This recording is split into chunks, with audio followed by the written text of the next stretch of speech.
मयूरभंज जिला ठाकुरमुंडा थाना केन्दुजियाणी साप्ताहिक हाटर अघटन अर्धदग्ध व्यक्ति शव जबत कला ठाकुरमुंडा थाना पुलिस।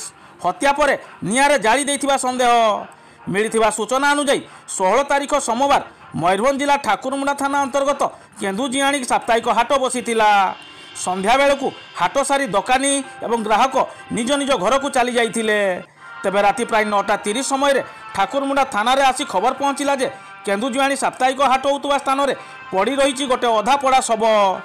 खबर पाई राति प्राय 10टा समय ठाकुरमुंडा थाना अधिकारिणी सावित्री दलई निज पुलिस टीम सह घटनास्थल में पहुँची से अधा पड़ा शव को ठाब करने सह प्राथमिक तदंत आरंभ करथिले। कई दुर्बृत्त हत्या पर धान नड़ा दे पड़ी देथिबा संदेह घनीभूत होइतिला। शवटी एपरी पड़ी जाइतिला जे पाख आखर कई लोके शव चिन्हट करि पारि नथिले। थाना अधिकारिणी श्रीमती दलई शव को जबत करने सह अधिक तदंत निमंते साइंटिफिक टीम को खबर देइथिले।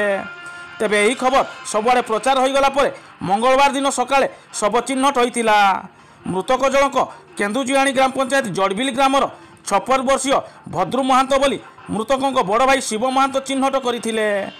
मंगलवार घटनास्थल में ठाकुरमुंडा अतिरिक्त तहसीलदार विष्णुचरण बारिक मजिस्ट्रेट भाव उपस्थित थिबा बेले करंजिया उपखंड पुलिस अधिकारी सुब्रत कुमार एवं बारिपदा साइंटिफिक टीम आसी अधिक तदंत कर फेरी जाइछंती।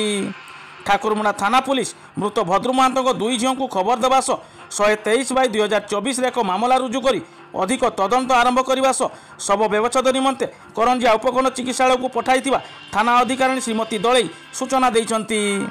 तेबे हत्या करी धान नड़ा दे पड़ीदेवा घटना ठाकुरमुंडा ब्लॉक अंचल प्रथम घटना बोली बुद्धिजीवी महल में चर्चा होउतबा बेले पुलिस केभली तदंत करी संपृक्त अपराधी पाखरे पहुँचुछि ता समस्त नजर रहिबो बोली साधारण चर्चा होउछि। मयूरभंज ठाकुरमुंडारू Sheikh Raju report SR news express.